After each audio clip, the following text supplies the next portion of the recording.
Buenos días, buenas tardes. Tenemos el chat habilitado para que puedan participar y comentarnos desde dónde se conectan.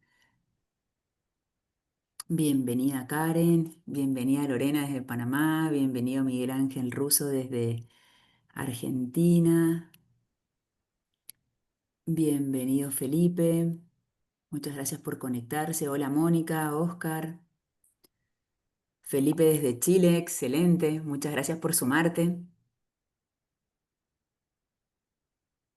Bueno, daremos inicio a este maravilloso webinar que venimos organizando con grandes ponentes que nos van a ilustrar de, de todo lo que se viene, ¿no? Y de la importancia que hoy tiene la innovación y la efectividad en la generación de cultura, ¿no? En este lema que hemos incorporado en el webinar sobre la importancia de aprender, de recordar y de actuar de una manera eficiente y de una manera también proporcional en los programas de cumplimiento, ¿no? Iñaki, te cedo la palabra. Gracias, Jimena. Bueno, nada, buenos días o buenas tardes, dependiendo desde el lugar que nos acompañen. Muchísimas gracias a nuestras panelistas, a Tamara, a Gabriela, a Carmen, por acompañarnos. Bueno, una breve introducción de este webinar sobre innovación y efectividad en la formación de Ethics and Compliance. Nos acompañan, bueno, por un lado Tamara Agnic, que es socia de Ética Colabora y directora de diferentes empresas en Chile. Actualmente es directora de Codelco, el mayor productor de cobre del mundo, presidenta de su comité de cumplimiento y auditoría, exdirectora de Banco de Estado, expresidenta de Chile, de Chile Transparente, perdón, y exdirectora de la UAP. Muchas gracias por acompañarnos, Tamara. Está también con nosotros Carmen Román, que también es directora de empresas aquí en Chile, actualmente del Grupo Patio, fundadora del Grupo Alma y directora y presidenta del Comité de Ética de Coca-Cola Andina. Ha formado parte de diferentes directorios, tiene una larga trayectoria en el área legal y de asuntos corporativos en el retail, tanto en Walmart como en Cencosud, y fue también consejera de la SOFOFA. Y nos acompaña también Gabriela desde Turquía. Ella es of Ethics and Compliance en el grupo Bion, ¿ya? Y cofundadora de Ethica Hub. Fue Compliance Officer a nivel global también de Just Easy Takeaway, que es el mayor proveedor de comida online a nivel global. Chief Compliance Officer también del grupo CAP y en BHP en minería.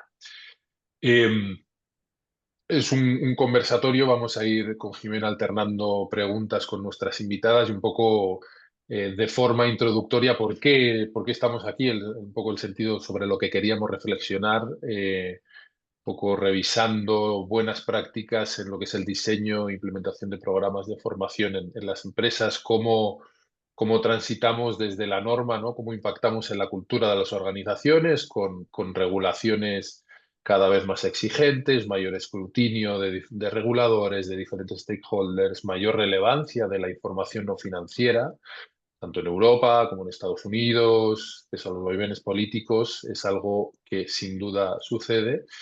Eh, y también las normativas, ¿no? Tanto las indicaciones del DOJ o los diferentes marcos normativos nos piden que el diseño de las formaciones esté diseñado específicamente en el nivel de riesgo de las personas que vamos a estar capacitando, que tengan frecuencias adecuadas a aquello, que incorporen también aprendizajes de los errores que hayan podido tomar o tener las organizaciones, y todo esto integrando tecnología, ¿no? Nos vemos las áreas de cumplimiento, las segundas, terceras líneas no son ajenas a la transformación digital, el uso de la inteligencia artificial. Entonces, quisimos hacer esta reflexión tanto desde el rol ejecutivo y las empresas que hoy en día se están viendo desafiadas en este diseño e implementación, como desde los gobiernos corporativos, donde nos acompañan Tamara y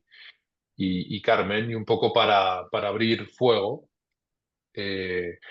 en relación con el diseño, ¿no? De un programa eficaz. Hoy en día, cómo asignamos recursos, cómo hacemos para impactar en diferentes latitudes, diferentes niveles culturales, diferentes prioridades, ¿no? Ahí te quería preguntar, Gabriela, empezar por ti, en una organización como BIO, en un grupo que está presente en múltiples latitudes, que tiene múltiples desafíos. ¿Cómo hacemos para diseñar un programa que efectivamente sea eficiente, que impacte y que movilice a la organización?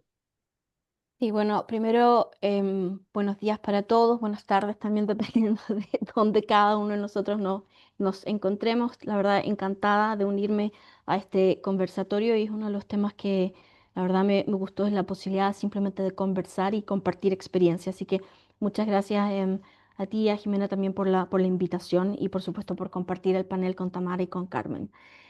Respecto de la pregunta, yo creo que uno de los grandes desafíos de cómo hacer que un programa de educación vaya de alguna manera siendo memorable dentro de la organización y ésta lo entienda en forma activa como un lugar de encuentro sobre cultura de integridad, llamémoslo de esa forma. Creo que una de las primeras cosas que nosotros hemos hecho en las distintas organizaciones donde he trabajado es cambiar los nombres de llamarlo educación a llamarlo, o entrenamiento a llamarlo educación o concientización.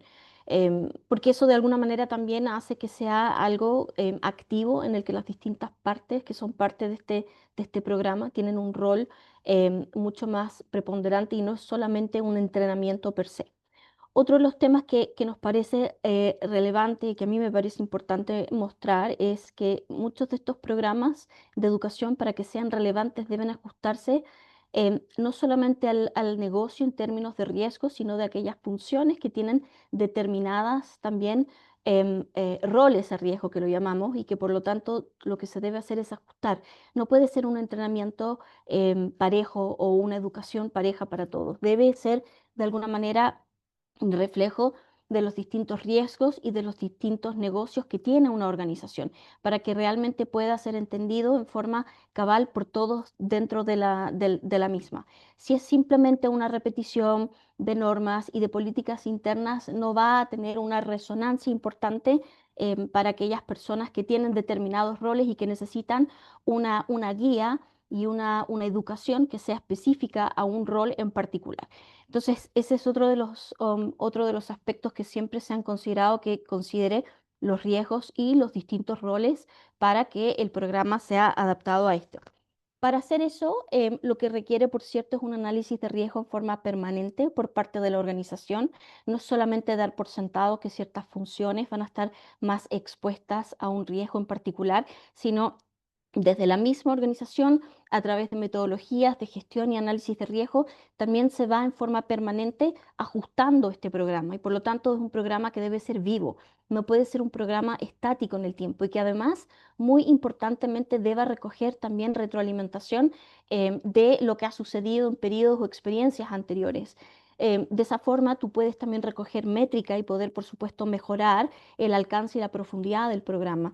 Y eso, por cierto, lleva a otro tema que no es menor, que es también una comunicación constante con las áreas de negocio. Quiero saber qué está pasando, quiero que nos cuenten qué esté pasando. Nuevamente, un programa de educación no puede ser simplemente un cortar y pegar de lo que hemos venido haciendo en los últimos años. Los contextos cambian, los contextos empresariales. Antes de que partiera esta conversación, estábamos hablando que también hoy día hay temas que son mucho más importantes o discutidos que antes, como la sostenibilidad, la innovación. Por lo tanto, esos deben ser reflejados activamente en los programas también de capacitación. Y la forma de hacer eso es a través de comunicación directa, conversatorios con las áreas de negocios, de forma tal poder recoger también qué es lo que está sucediendo, qué es lo que nos cuentan, qué es lo que nos puedan retroalimentar. Sin eso, el programa es simplemente una especie de fotografía estática en el tiempo y eso, por supuesto, termina siendo negativo para poder comunicar en forma mucho más activa un concepto tan profundo como es cultura de integridad. Mm. Gracias, Gabriela. Muy, muy, muy interesante, ¿no? Cómo hacer esa adecuación constante a los niveles de riesgo, a las nuevas oportunidades de negocio, de hecho, como habilitador, ¿no? De nuevas posibilidades de negocio ahí. Carmen, Tamara, vosotras desde vuestro rol, voy a partir por ti, Carmen, en el directorio, ¿no? Digamos al otro lado. ¿Cómo evaluáis o cómo entendéis como un indicador de éxito en un diseño de un programa de este tipo? ¿Qué es lo que se espera, digamos, y qué es lo que motiváis también desde vuestro rol? Sí, bueno, lo primero, saludarlos a todos también y darles las gracias por este interesante conversatorio. Espero que nos vayamos con varias ideas, yo ya tomando algunas de la Gabriela.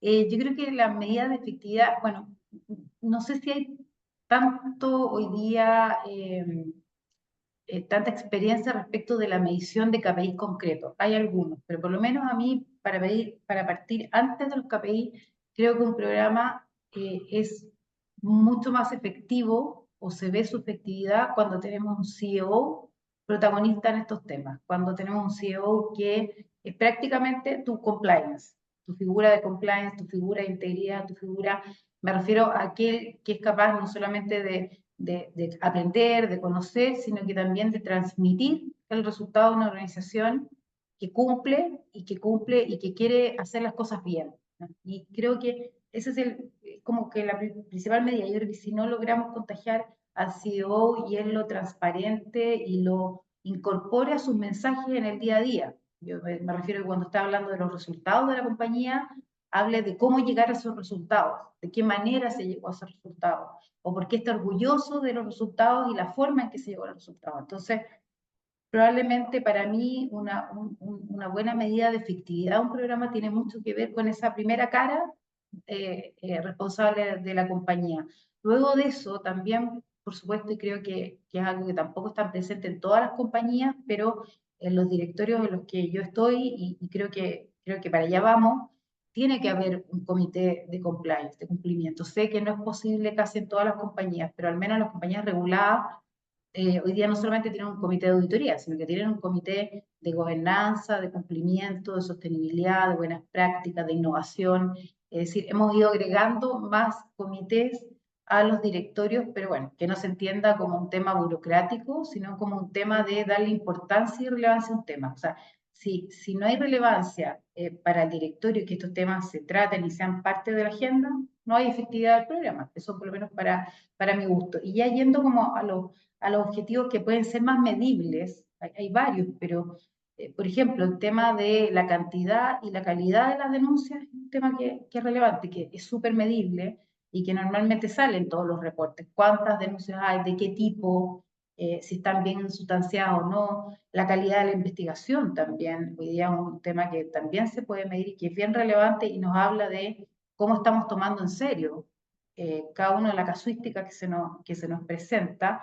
Yo creo que también no centrado solamente en la denuncia, sino que hay muchos canales que tienen la opción, y yo trato de que así sea en los lugares donde estoy, de hacer preguntas, ¿ah? A veces la pregunta nos lleva también a un tema que es importante y que hay que tocarlo, y la gente no siempre se atreve a denunciar, pero sí a preguntar. Con la pregunta uno también va midiendo un poco el tono de lo que pasa en la organización. Probablemente también uno de los indicadores para mí relevantes de algo que está funcionando, de un programa que está funcionando, tiene que ver con cuando a los ejecutivos se les pone dentro de sus objetivos medibles todo lo que tiene que ver con cultura de cumplimiento, integridad. Porque de no ser así es muy difícil avanzar en los objetivos concretos. Entonces, teniendo un poco esa métrica, el asunto, por supuesto, que va avanzando. Y entonces nos habla de una cultura que no solamente está comprometida con cumplir las leyes, porque no se trata de eso, sino que se trata de ir un poco más allá y de que esto no sea una carga, sino que sea una oportunidad de hacer las cosas bien. Y cuando eso te lo transmite el CEO, te lo transmite el directorio, te lo transmiten los controladores, yo creo que ahí se empieza a producir el cambio. El establecer un programa es menos difícil. Uno puede establecer ciertos pilares en los cuales ir trabajando, pero si no se tiene conciencia de esta importancia, si la alta administración no te da este pie, es muy difícil de avanzar en él. Así que por ahí va un poco mis propias medidas de eficiencia de un programa. Qué interesante, ¿eh? El hecho de poder evaluar en la calidad de las denuncias, efectivamente cuál es el impacto que tiene el conocimiento de la organización. Creo que, o incluir al CEO que sea parte del programa, lo encuentro bien virtuoso. Eh, yo creo que nos da pie, Tamara, un poco para la siguiente pregunta en relación con esto, en tu experiencia.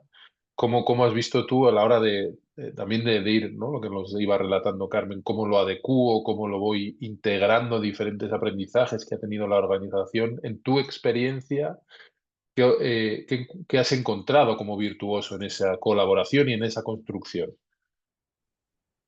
Bueno, en primer lugar, también saludarlos a todos, agradecer la invitación, feliz de poder compartir panel con Gabriela, con Carmen, también ver nuevamente a Jimena, que también nos conocemos hace harto tiempo, y contigo, Iñaki. Eh, lo primero es que no puedo estar más de acuerdo con lo que han mencionado ambas. Gabriela, yo creo que nos dio como un barrido bien completo de la relevancia que tienen los riesgos y de cómo tienen las organizaciones que no apartarse de lo que tradicionalmente hacen las empresas, que es manejar riesgos, ¿cierto? Entonces, los riesgos derivados de las temáticas de cumplimiento, de compliance, son un tipo de riesgo que hay que adosarlo a el sinnúmero de otras situaciones que las organizaciones deben gestionar. Entonces, creo, más que de cosas virtuosas, me gustaría reflejarlo en cosas, en errores que las organizaciones suelen cometer al momento de abordar fenómenos nuevos, que es estructurar cosas distintas para cada nueva situación. Entonces eso nos transforma en un arbolito de Navidad, lleno de unos colgajitos que la verdad es que lo único que hacen es adornar, pero tienen poca efectividad. Entonces ahí la invitación, y creo que Carmen lo planteó súper bien, es a mirar esto desde una mirada completa de contexto de la organización, desde la estrategia. Y esa mirada no se va a poder descolgar lo suficientemente bien si es que no están la alta administración y el directorio bien involucrados. Porque si no, lo que vamos a tener son programas de capacitación, como bien llamó Gabriela, de lo que dice el artículo en su inciso 1, 2, 3 y 4, y a la primera de cambio nadie se acuerda qué es lo que decía el artículo y mucho menos para qué me sirve para manejar los riesgos diarios a los que me enfrento. Entonces el gran desafío, y creo que es el gran desafío el que tiene que utilizar esta innovación en la que estamos inmersos, es cómo cambiamos culturas, pero culturas completas. Y eso normalmente se hace desde exponerse a situaciones reales. ¿Cómo tú vas a resolver una determinada situación enfrentado al camino A, B, C y D? Dilemas, cosas normales a que los profesionales se enfrentan en el día a día y que no van a encontrar la respuesta en el manual y mucho menos en la capacitación, sino que más bien es entregarle herramientas a cada uno de los miembros de la organización a que resuelva estos dilemas en función del riesgo al que se exponen. Eso es lo que, por ahora, para no tomarme el micrófono. Pero gracias, Tamara, qué importante eso, incorporar los errores, ¿no? Al final, la materialización de riesgos en cualquier dimensión es una oportunidad de aprendizaje. Pero si no tenemos esa capacidad de reflexionar en torno a ellos, pues nos perdemos oportunidades de crecimiento. Ahí, Jimena, tú desde tu visión, asesorando y acompañando a compañías multinacionales, a implementar y a diseñar este tipo de programas. ¿Qué experiencias has tenido tú, incorporando un poco lo que señalaba Gabriela, como Tamara, Carmen, en este ejercicio de incorporar aprendizajes, involucrar a la alta organización, etcétera? Y si has visto que aquello difiere entre una gran empresa y una empresa más pequeña o con menos recursos. Te tenemos muteada. O no, estás muteada, no te tenemos, no te escuchamos. Ahí sí, ahí no. Sí, porque Ahora sí. había mucho ruido y lo quité para que no molestara a los demás. Bueno, muy buena pregunta y no puedo estar más de acuerdo con el resto de mis compañeras, ¿no? Em, Pienso que a veces el sentido común es el menos común de todos los sentidos, ¿no? En estos puntos a veces creo que como mencionaba Gabriela es importante hacer ese cambio de chip, ¿no? Y a veces ponernos a pensar qué es lo que venimos haciendo y qué funciona y qué no, pero a conciencia, ¿no? Yo considero que, bueno, por la experiencia que tenemos en TOT, en la implementación, y en estos últimos 6 o 7 años implementando más de 1000 proyectos en más de 90 empresas de diferentes países de Europa y Latinoamérica, pienso que no hay un diferencial eh, ni en la nacionalidad de las empresas, ni en el tamaño de las empresas. Pienso que hay un elemento diferencial en la cultura de la organización y en la cultura de la alta dirección, ¿no? Hemos observado que el diseño de los programas de cumplimiento evoluciona según la madurez del negocio, de sus riesgos y de su estructura.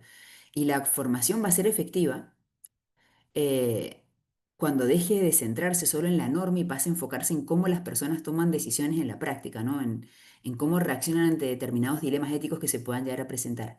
Y es ahí donde las realidades difieren profundamente en una u otra organización. Es cierto que en las grandes organizaciones tal vez existe una estructura más desarrollada, tal vez viene un alineamiento desde la matriz o equipos más dedicados, mayor presupuesto, que a veces no es una garantía de éxito tampoco, o mayor medición o mayor involucramiento del órgano de gobierno, pero es cierto que esto permite planificar con una perspectiva, pero también puede generar procesos más lentos, más burocráticos y menos flexibles. Incluso en organizaciones que operan en más de una jurisdicción, que no se tenga en cuenta la cultura de cada país, incluso los cambios regulatorios o incidentes que puedan resultar en cada cultura, ¿no? En cada idiosincrasia de cada país. En las pymes, yo pienso que la situación es distinta. Muchas veces el cumplimiento compite con la urgencia operativa, depende de muy pocas personas y la formación no está tan sistematizada. Y suele haber una falta de capacidad instalada que en muchos casos se externaliza, ¿no? Si bien logramos vincular el cumplimiento con crecimiento como ventaja competitiva por la reputación o por las licitaciones claves que es clave obtener, ¿no? Justamente ayer ocurrió que hay una empresa que necesitaba implementar urgente una campaña de formación porque se lo pedía SAP, y si no es SAP es Oracle, ¿no? Y ahí se generó un punto de inflexión en donde los líderes se abren a probar estos formatos más prácticos, más breves o más concretados con su realidad, ¿no? Y es ahí donde se acelera ese cambio cultural.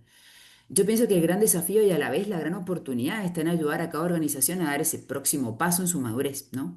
Que las grandes empresas incorporen esa flexibilidad y una narrativa más humana y que las pymes fortalezcan su estructura mínima de gobernanza, de indicadores y una continuidad en el aprendizaje, ¿no? Entender por qué hay que formar por segmentos o sensibilizar por segmentos y no poner el focus tanto en la cantidad de horas, sino en la calidad, ¿no? A veces menos es más y a veces un onboarding de 4 horas no es garantía de éxito y a veces formar en protección de datos a operarios de una minera tampoco, ¿no? Y no se trata de replicar modelos, sino de adaptar enfoques que funcionen según los recursos y los riesgos de cada organización, ¿no? Al final del día, independientemente del tamaño y de la nacionalidad, yo pienso que todas las empresas buscan lo mismo. Y es que las personas recuerden, actúen y se sienten parte de esa cultura que protege el negocio. Y cuando logramos que la formación motive y genere ese valor, entonces el cumplimiento deja de verse como un costo y empieza realmente a verse como una ventaja competitiva, ¿no? Muy cierto, ¿eh? Yo creo que tiene que ver con lo que hemos ido pimponeando Ujú. en esta primera asalto de cómo diseñar, de cómo hacer efectivos, cómo incorporamos los riesgos, cómo aprendemos de los errores, cómo involucramos a la alta administración. Y un poco siguiendo esta línea y dándote ahí el pase, Jimena, cómo indagamos o qué tipo de interacciones vemos como más inspiradoras, ¿ya? ¿Qué hacemos para inspirar a través de nuestros líderes a que las personas, lo decía Tamara, ¿no? No vamos a formar de la A a la Z en normas, que por otro lado es bastante poco sexy, pero cómo damos herramientas para tomar buenas decisiones. Mm. Sí, ahí yo pienso que eh, las interacciones que realmente inspiran son las que logran conectar con este cumplimiento, con historias reales de negocio, ¿no? Con dilemas en las que las personas se enfrentan todos los días, ¿no? Cuando la formación se concreta, se vuelve cercana y se vuelve emocionalmente relevante, deja de ser como un recordatorio de cumplimiento normativo para transformarse en una guía práctica que moviliza las decisiones personales, ¿no? Y ser conscientes de que al final toda decisión no solamente nos va a afectar en nuestro propio puesto de trabajo, sino también en nuestra labor profesional y como miembros de un grupo familiar, ¿no? Porque todo repercute. Este liderazgo, yo pienso que es el gran amplificador de esa inspiración. Y cuando los líderes participan, cuando cuentan sus propias experiencias, cuando modelan con el ejemplo, se activa un mecanismo cultural muy potente. Esto es importante y así queremos que se hagan las cosas aquí. Alineado con lo que comenta Carmen, el año pasado en Guatemala tuve la oportunidad de dar dos formaciones en la misma semana. En el primer caso, el CEO todo el tiempo estuvo mirando el celular. Y por ende, a los 15 minutos, el resto de los directivos, si el jefe lo hace, pues nosotros también tomaron el celular, ¿no? Y lo cierto es que esa formación fue un bochorno, ¿sí? La fundadora sintió mucha vergüenza, no sabía que su CEO no estaba involucrado con temas de cumplimiento. Y lo cierto es que a las 2 o 3 semanas, a los 2 o 3 días tuve que dar otra formación en un sector muy industrial y fui con un poco de temor, ¿no? Porque digo, pues ahí fue diametralmente opuesto. Dos CEOs, empresa familiar, se sentaron en primera fila, tomaron nota de cada cuestión que se hablaba en el taller y dieron un mensaje claro. Todos los objetivos que tenemos de aquí a 5 años se van a cumplir si aplicamos todo lo que se ha hecho en este taller. Si no, vamos a tener otro problema, ¿no? Entonces, esa coherencia entre lo que se dice y lo que se hace es lo que realmente mueve la aguja y genera esa cultura que previene riesgo y que genera valor para el negocio, ¿no? Carmen, desde tu rol en el directorio y como referente en temas de ESG y de gobernanza, ¿cómo movilizas usar este rol, ¿no? ¿Qué impactos has visto que esto genera? Y si nos puedes compartir alguna experiencia de tu posición. Sí, bueno, muchas gracias. Y tiene mucha conexión lo que te quiero comentar con lo que tú has dicho. O sea, aquí nada pasa si los controladores y el directorio no, y la alta administración no pone de su parte y no es un ejemplo claro de justamente de lo que queremos hacer con el cumplimiento. Fíjate que estuve en algún minuto, me invitaron a participar de un directorio de una compañía que está en graves problemas. Y una de las razones por las cuales acepté fue porque tuve una conversación con uno de esos controladores. Entonces pregunté un poco qué es lo que querían, cuál era la expectativa que tenían, y uno puede distinguir claramente dos respuestas. Muchas veces te dicen, no, que hay que hacer aquí las cosas, no queremos multas, no queremos sanciones, y no queremos que nos pase nada, que esa puede ser una respuesta, o la otra es, queremos hacer las cosas bien. Queremos hacer las cosas bien, esa persona me dijo, no solamente quiero hacer las cosas bien, en este negocio estoy poniendo el alma, pero este negocio es de mis hijos, es de mi familia. Y entonces, si yo no empiezo a sentar las bases hoy día de lo que quiero, mañana esto se destruye en 2 minutos, no es sostenible en el tiempo. Entonces, yo necesito que mis hijos te acompañen, que estén contigo en los comités y en todas partes para que aprendan cómo se hacen las cosas bien. Tú comprenderás que con ese mensaje yo inmediatamente dije, sí, voy, a pesar de todas las cosas que puedan pasar, dije, aquí hay un lugar donde hay un convencimiento. Acto seguido, por supuesto, partieron, entonces voy a poder tener un espacio en el directorio, dentro del comité, voy a ser la presidenta del comité, van a aceptar un poco mis sugerencias, y todo fue sí, todo, por supuesto, o sea, hay un poquito de carta blanca. Ahí es donde uno se encuentra con un lugar que está, de alguna manera, permeable para poder hacer cosas y que se produzcan los cambios. Eso es lo primero. Y lo segundo tiene mucho que ver con cuando uno llega a una organización que no conoce, y hace una primera inducción con las distintas áreas, con los líderes de las distintas áreas, Y siempre me pregunta, ¿y cuáles son los principales riesgos de esta organización? Nómbrame 3. Bueno, y te das cuenta que después de todas las revisiones, cada uno te nombró los que quería, los de él, los propios de su área. O sea, no hay una conciencia clara de cuáles son los 3 principales riesgos de la compañía, no del área, de la compañía. Entonces, cuando estamos en un problema como ese, es porque obviamente no ha permeado la cultura, puede estar lleno de modelos, de prevención de delitos, pero no hay una claridad a cualquier persona que tú le preguntes respecto del riesgo 1, el 2 y el 3. Y entonces están más abiertos a entender dónde puede estar esa problemática. Entonces, claro, de qué manera me preocupo y movilizo con las cosas más simples. Oye, enfoquemos cuáles son los 3 principales riesgos.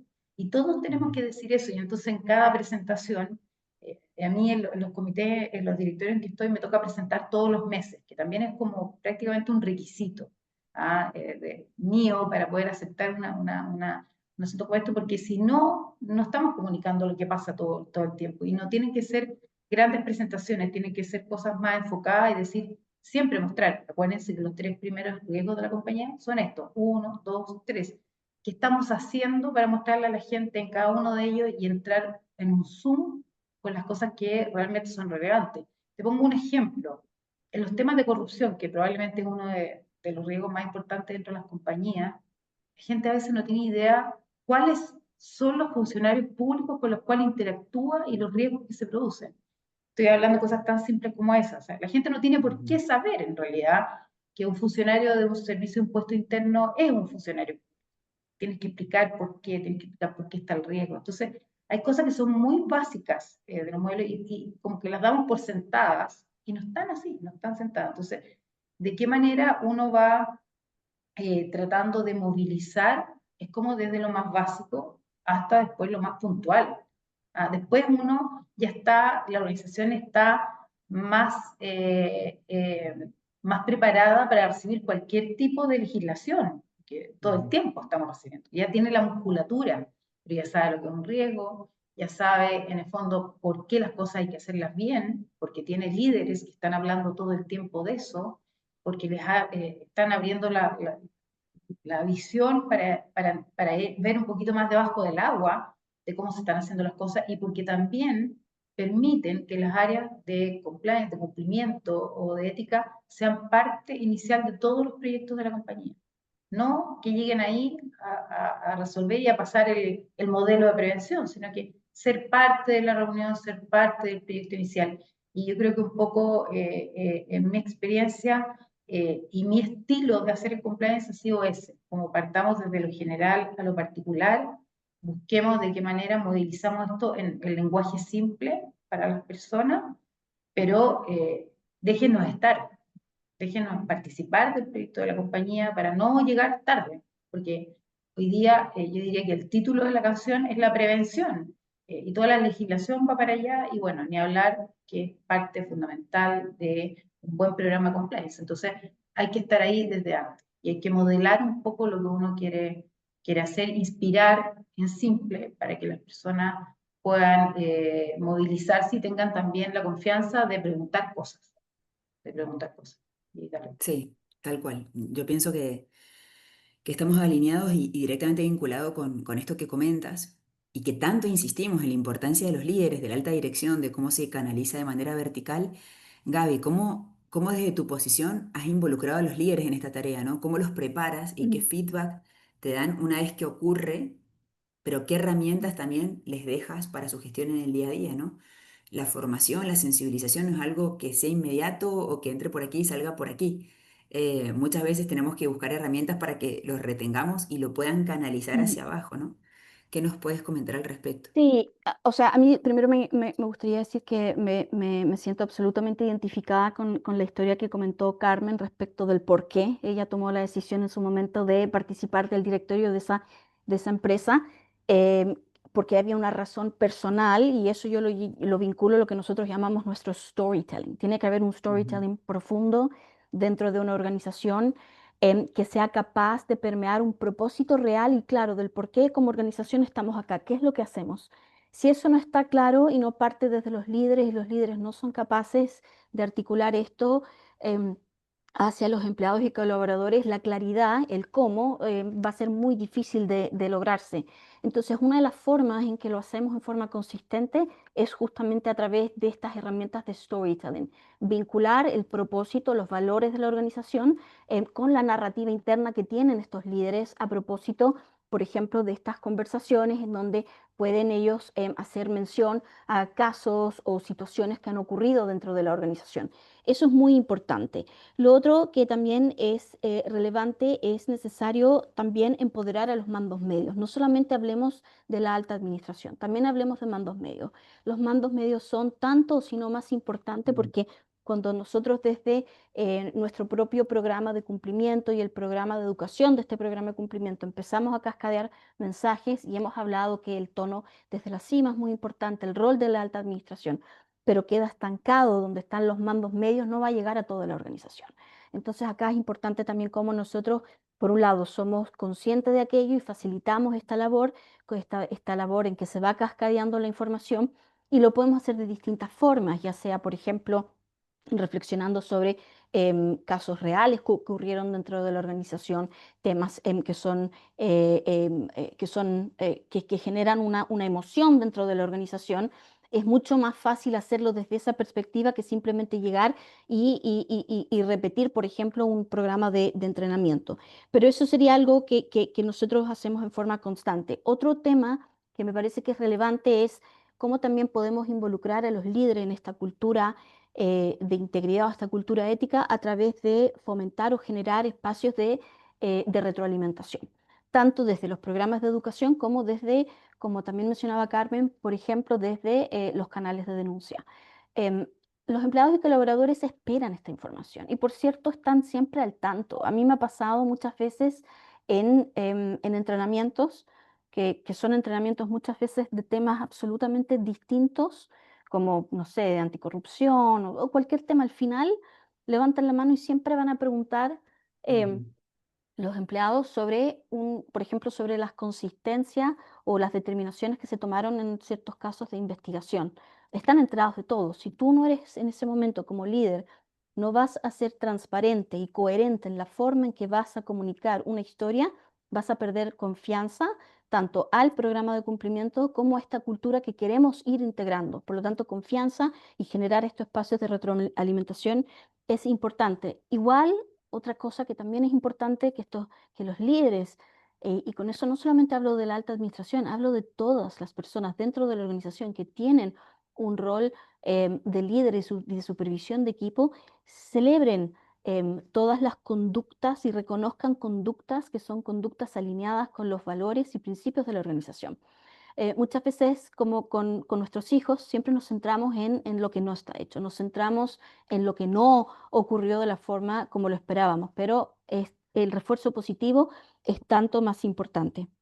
Y solo para cerrar, un tema que me parece absolutamente relevante para poder involucrar también a los líderes en esta cultura de integridad es, especialmente en organizaciones que pasan por momentos de cambio y de transformación, si no existe una consistencia en el mensaje en esos momentos de cambio y de transformación y de claridad del por qué existe en ese momento esa transformación por la cual la organización está pasando o alguna situación que puede ser pertinente a todos y no existe credibilidad, por lo tanto, hacia empleados y colaboradores se va a perder ese momento de retroalimentación y también de fortalecer finalmente esta cultura de integridad. Qué importante, Gaby, lo que comentas. Antes de reforzar los puntos que venimos viendo, es importante, muchísimas gracias, Giovanna y Karen. Giovanna desde Perú y Karen desde Colombia, grandes colegas, quienes tenemos un cariño enorme.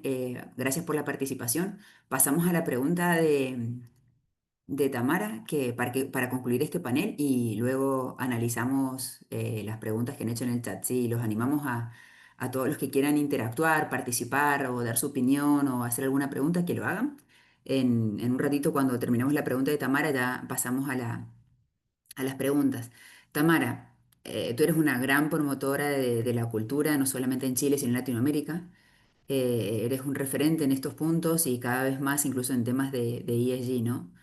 En temas de herramientas, ¿no? O metodologías, ¿cuál es tu visión sobre lo que esperas ver en las capacitaciones a los directorios, ¿no? Que están involucrados en reforzar esta cultura de compliance, en los comportamientos éticos y ser conscientes no solamente de la ventaja competitiva, sino de, de cómo supone para la organización una importante fuente de mitigación de riesgos, ¿no?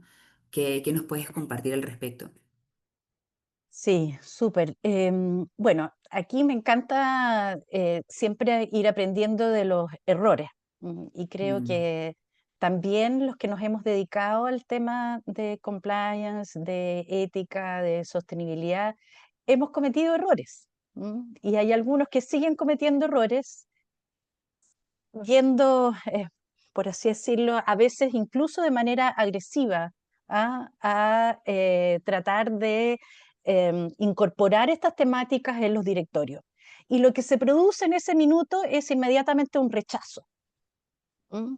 Entonces, la manera de aproximar estos temas a las estrategias de las organizaciones, creo que depende mucho el éxito que se pueda tener al momento de comprometerse con estas temáticas.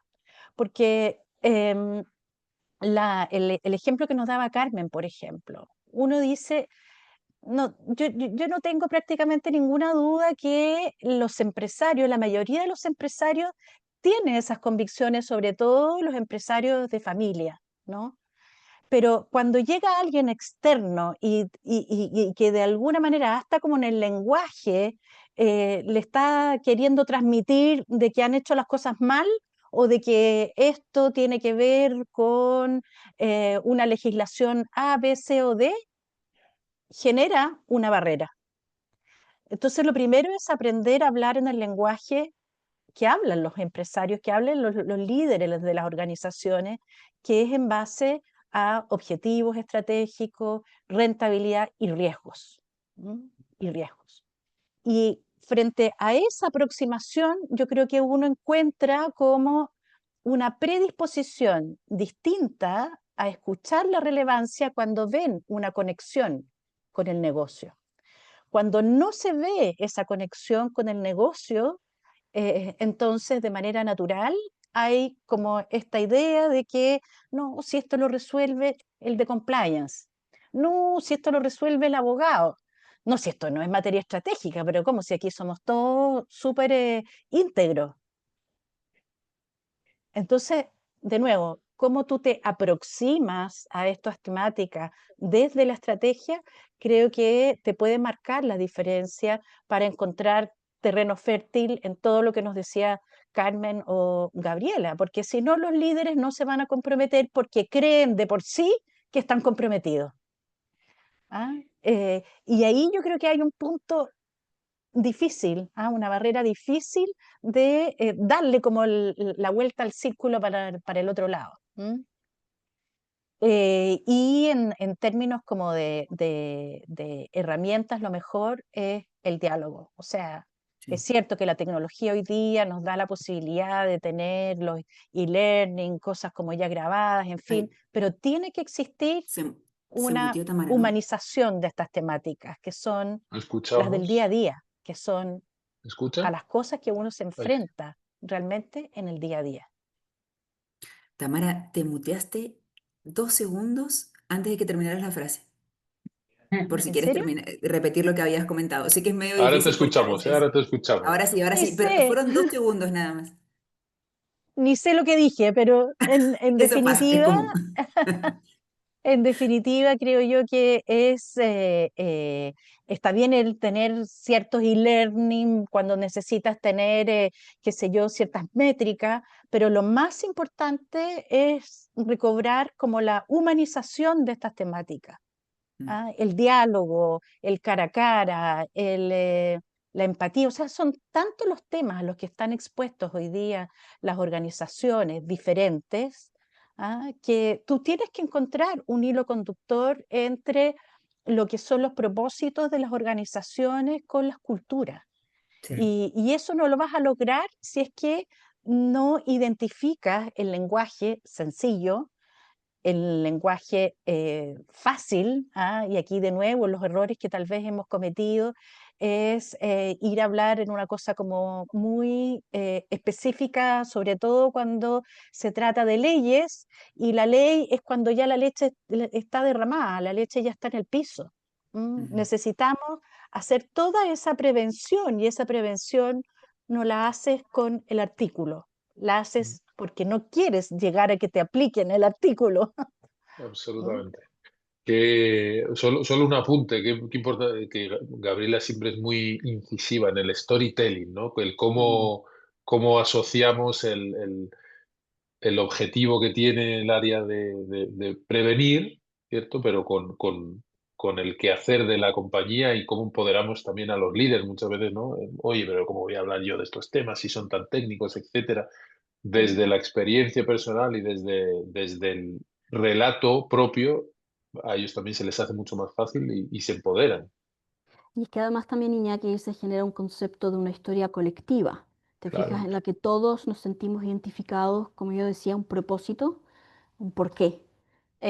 Porque si existen distintos propósitos, ¿cierto? Distintos objetivos, malamente vas a poder tú de alguna forma convocar en este viaje conjunto, porque es un viaje conjunto que se hace tanto de mantención como de transformación de cultura. Y por eso las historias unen, ¿no? Y finalmente me parece que para lo que estamos hablando lo demuestra muy bien. Sí, y ahí no solamente el por qué, sino que el para qué. ¿Ah? O sea, hacemos esto por algo, pero también para sí, un cumplir propósito.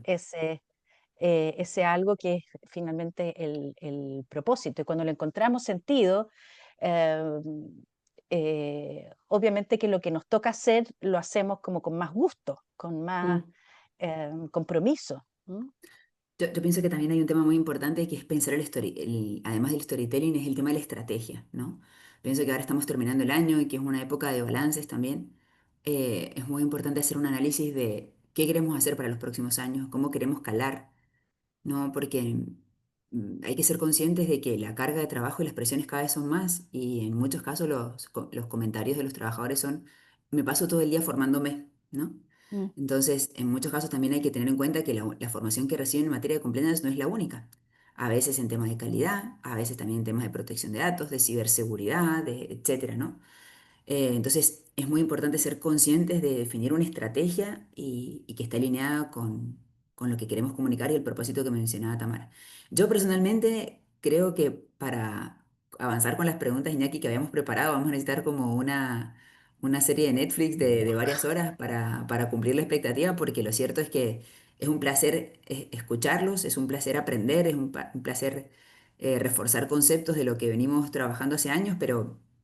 Lo cierto es que si hacemos la siguiente pregunta nos vamos a demorar y con el fin de cumplir y respetar el tiempo no solamente de nuestros panelistas, sino también de la gente que se ha inscrito, me parece muy importante trasladar las preguntas que hemos tenido en el chat. Karen comenta que es muy cierto, lo que no es transparente de manera oficial puede salir peligrosamente distorsionado en radio pasillo.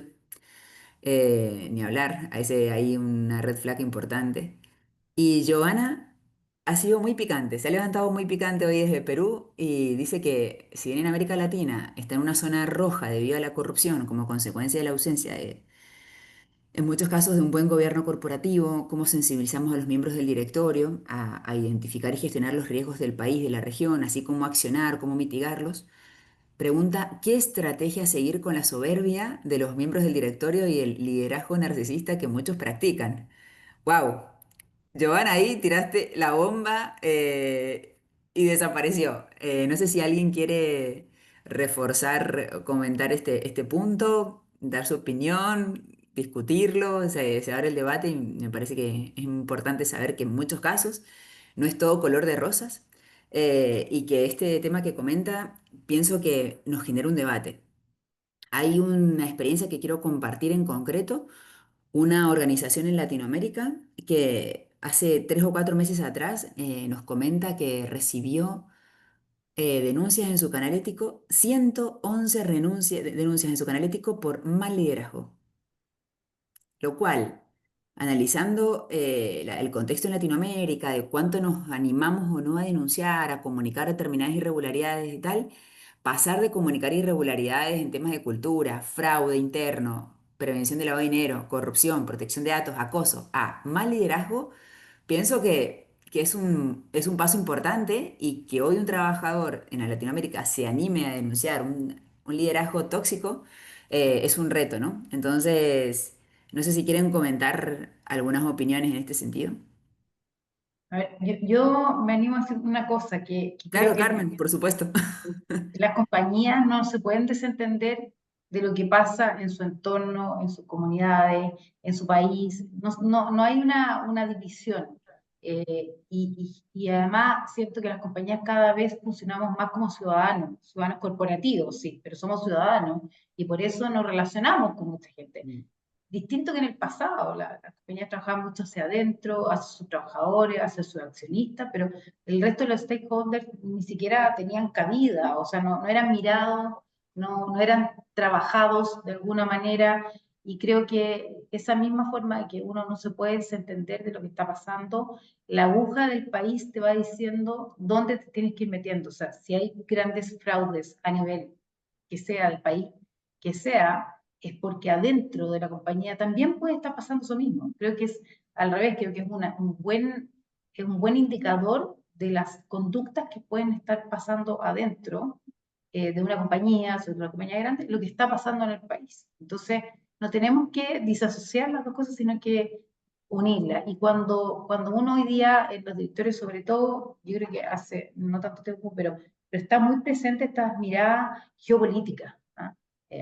Yo por lo menos me ha tocado escuchar hartos análisis geopolíticos y más allá del país donde estás, de la región Sí. donde estás. Ahí hay que tener ojo. Las cosas que están pasando ahí también pueden estar pasando dentro de tu organización. Entonces, los líderes, lejos como de escuchar y quedarse tranquilos, es como veamos qué otras cosas, o sea, si ya tenemos un nivel avanzado, a lo mejor de los programas que estamos instalados, bueno, hagamos zoom en algunas cosas. O sea, no podemos desentendernos de lo que pasa a nuestro alrededor. Eso es como una generalidad. Sí.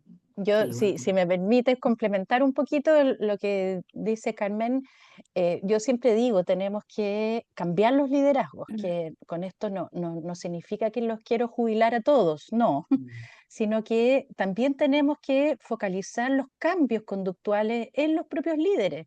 Y en esto también hay que ser un poquito más empático, porque en determinadas situaciones del tiempo nos enseñaron a que cierto tipo de liderazgo era el efectivo.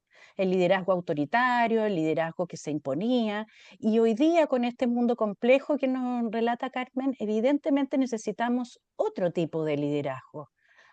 Entonces, a los líderes hay que formarlos. Sería mucho más fácil jubilarlos a todos e instalar puras mujeres, eso sí, pero no es posible, ¿cierto? No es Sí. posible. Entonces, tenemos que ayudar a que los líderes puedan ir transformando su propio estilo que eh, se vieron necesariamente enfrentados a una situación en que era mucho más efectivo dar la orden y que nadie te cuestionara tu decisión. Hoy día eso no es así. Hoy Mm. día uno tiene que Sí, ser capaz de rendir cuentas, de entregar el porqué, de encontrar el relato que nos decía mm, Gabriela. O sea, mm, si es que no es una decisión que tiene cabida en este relato, la verdad es que estamos fritos. sí. Sí. Y la verdad, Tamara, yo iba a apuntar exactamente a lo mismo, a diversidad e independencia. O sea, tiene que existir un directorio, ojalá cada vez más diverso, en los cuales los perfiles que lo componen, ¿cierto? De alguna manera también contrarresten dinámicas de grupos y voces dominantes que a lo mejor están ahí instaladas. Tú tienes que tener distintas perspectivas. Eso es absolutamente importante, un poco atendiendo a a la pregunta que nos hacen.